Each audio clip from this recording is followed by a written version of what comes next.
Allez, comme chaque semaine, on reçoit des pointures dans leur domaine qui fait l'actualité. Tout de suite, c'est donc l'invité de la semaine.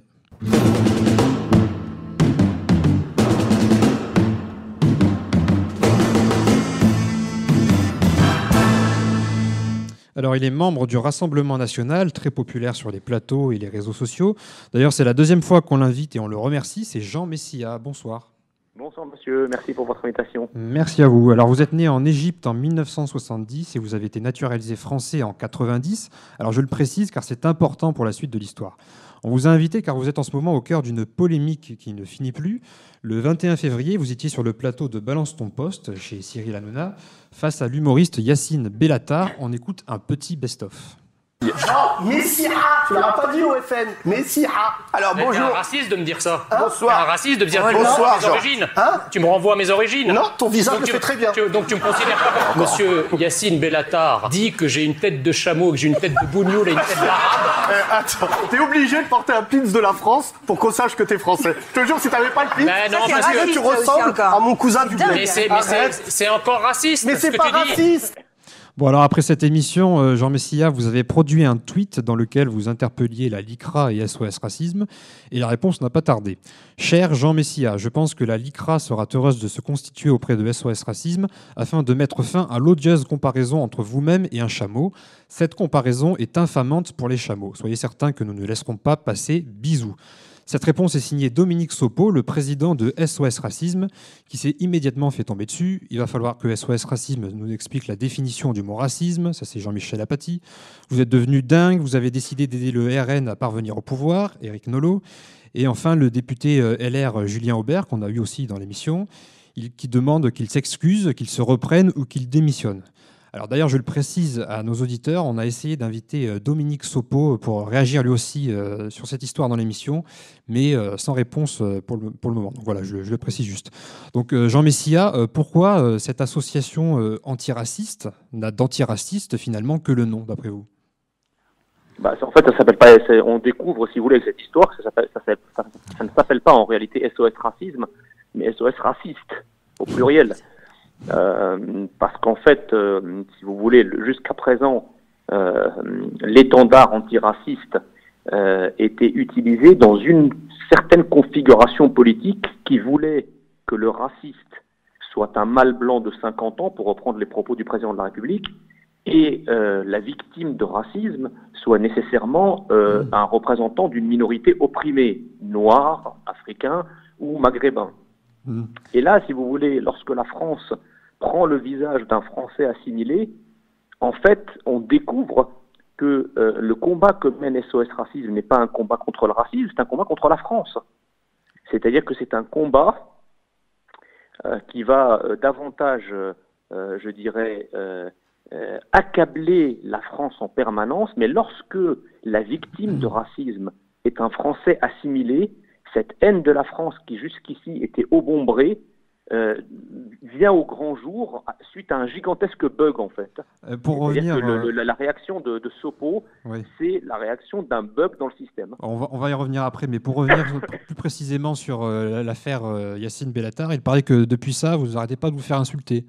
J'ai lu ça dans la presse. Alors, exactement, c'est-à-dire qu'en fait, le truc le plus terrible de cette histoire, et le plus, je dirais, à la fois dramatique et cocasse, c'est qu'en fait, Yacine Bellatar et dans une moindre mesure Dominique Sopo, ils ne représentent pas qu'eux-mêmes. Ils ont des dizaines de milliers, voire des centaines de milliers de personnes qui les suivent et qui les prennent en exemple. Donc, vous dites qu'ils ont libéré la parole raciste d'une certaine manière. La parole, exactement. Ils ont libéré la parole raciste, c'est-à-dire qu'en fait, leurs propos, comme ils les ont banalisés, si vous voulez, que traiter un mec de bougnoul ou un mec de loukoum ou un mec de tête de chameau, c'est devenu un truc drôle. Eh ben, on arrête les gens dans la rue, on les traite de bougnoul, de loukoum, etc., etc. Voilà, donc ils ont libéré la parole raciste. Au-delà de ces noms de chameaux, qu'est-ce qui vous oppose véritablement? D'où vient votre inimitié, qui ne remonte pas à hier, je crois, avec Yacine Bellatar? Oh non, mais si vous voulez, il n'y a pas d'inimitié avec Yacine Bellatar. Moi, je ne le diabolise pas, si vous voulez, la Yacine Bellatar. Bon, c'est pas votre ami non plus, on va dire. Parce que si vous voulez, Yacine Bellatar est un bouffon qui est le fruit du progressisme, de la haine de la France. On va tout un système, si vous voulez, qui gouverne la France depuis 40 ans. Voilà, il est dans son rôle, si vous voulez. Il ne le sait pas, mais il est l'idiot utile un instrument de cette haine antinationale qui dirige la France depuis une quarantaine d'années. Voilà. Bon. Alors après, si vous voulez, moi je ne vais pas attaquer Yacine Bellatar en justice parce que Yacine Bellatar est couvert par son statut d'humoriste, ce qui n'est pas le cas de Dominique Sopo, dont je ne crois pas qu'il soit inscrit aux intermittents du spectacle ou qu'il soit un saltimbanque. J'ai quelques tweets à ma disposition qui ont été faits sur cette affaire. Après, vous pourrez réagir. Voilà un an qu'un véritable combat de titans est livré par Jean Messia et Yacine Bellatar, qui s'envoient au visage des noms de chameaux. Vous appartenez, donc là ça s'adresse à vous, à une famille politique qui détient le record de condamnation pour racisme, antisémitisme. Vous n'avez rien à exiger. Si vous estimez les propos de Dominique Sopo racistes, saisissez la justice au nom des lois antiracistes que vous voulez abroger depuis 40 ans. Réclamer d'une association que son parti vomit un tel soutien, c'est Tartuffe à confesse. Et ça, c'est signé la LICRA. Et parce que la LICRA est encore pire que SOS Racisme. D'abord, c'est pas en tant que famille politique que je me plains des insultes que j'ai reçues, c'est en tant qu'individu. Donc la LICRA, si vous voulez... Ça, je l'entends tout à fait. La LICRA fait tout un montage, si vous voulez, un raisonnement totalement alambiqué pour vider ma demande de la substance. Je suis en l'occurrence pas le membre d'un parti politique, je suis un individu qui s'appelle Jean Messia, qui s'est fait traiter de bougnoul. Donc si la LICRA monte toute une cathédrale factuelle et totalement alambiquée pour essayer de justifier ça, ça en dit long sur ce que fait la LICRA. Imaginez qu'un joueur d'origine maghrébine serait descendu sur un terrain de football au cri de chameau, chameau. La LICRA aurait appelé au sursaut républicain, à la résurgence du fascisme et des années noires, etc. Là, rien.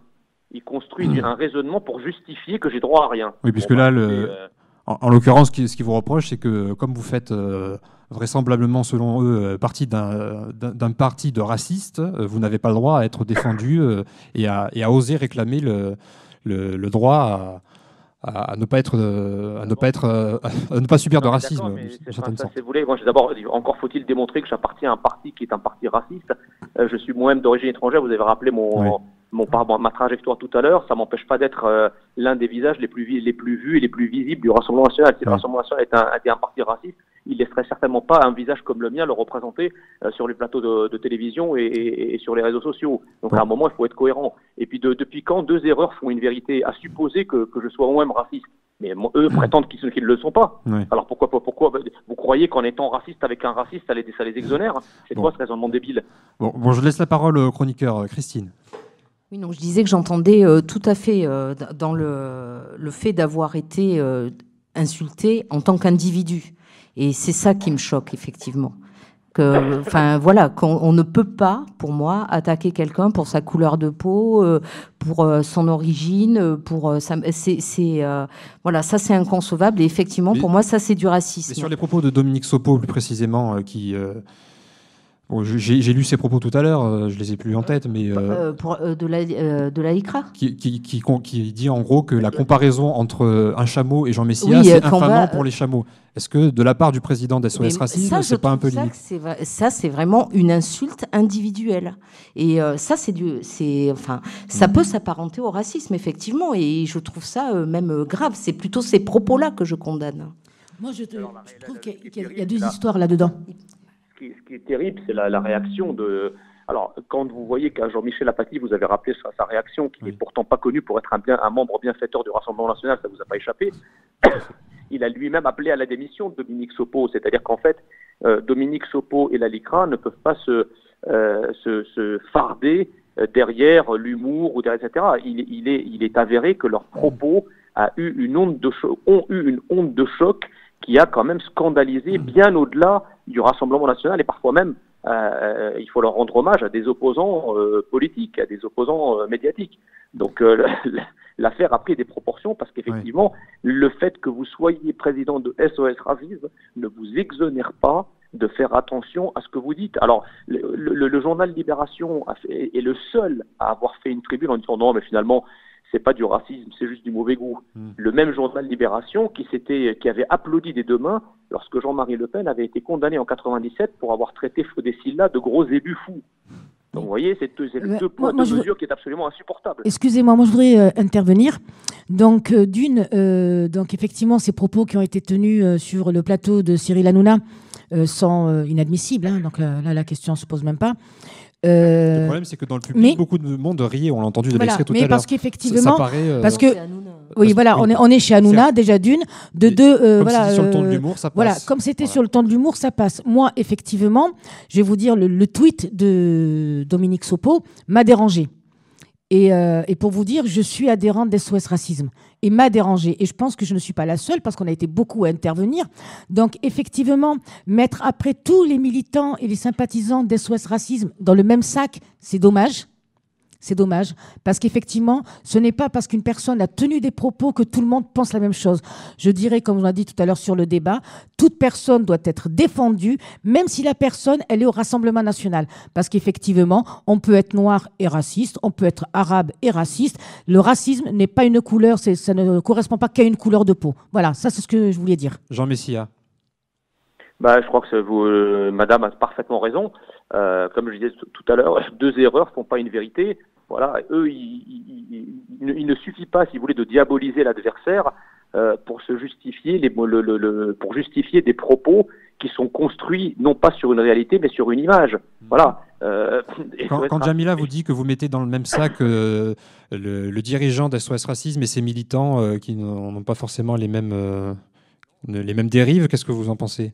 J'en pense que c'est faux, parce que Dominique Sopo, lui, fait ça. Il dit que j'appartiens à une famille politique dont il fantasme le racisme, et donc il prend prétexte de l'appartenance à un groupe sur lequel il projette. Les militants de SOS Racisme ne pensent peut-être pas comme lui.